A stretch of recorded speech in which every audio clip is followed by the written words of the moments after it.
મારું નામ પ્રજાપતિ પોપટભાઈ પુંજાભાઈ, ગામ ફોજીવાડાનો વતની છું. તલોદ તાલુકો છે, જિલ્લો સાબરકાંઠા છે. અને મારો મોબાઈલ નંબર 9924450762. અને હું છેલ્લા 20 વર્ષથી ખેતીનો સંકળાયેલો છું. અને છેલ્લા 3 વર્ષથી બટાકાનો વાવેતર કરું છું. અને બટાકામાં સુમિલ કંપનીનું સલ એક્સ્ટ્રા અને જિંદા છેલ્લા 3 વર્ષથી એનો ઉપયોગ કરું છું.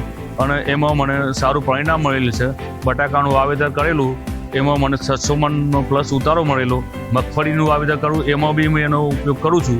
એમાં પણ મને વીઘે 40 થી 45 મણનો ઉતારો મળે છે. એટલે હું તો અપીલ કરું છું કે બીજા બી ખેડૂતો આનો યુઝ કરે, ઉપયોગ કરે તો વધારે ઉત્પાદન મેળવી શકે એવી મારી નમ્ર અપીલ છે.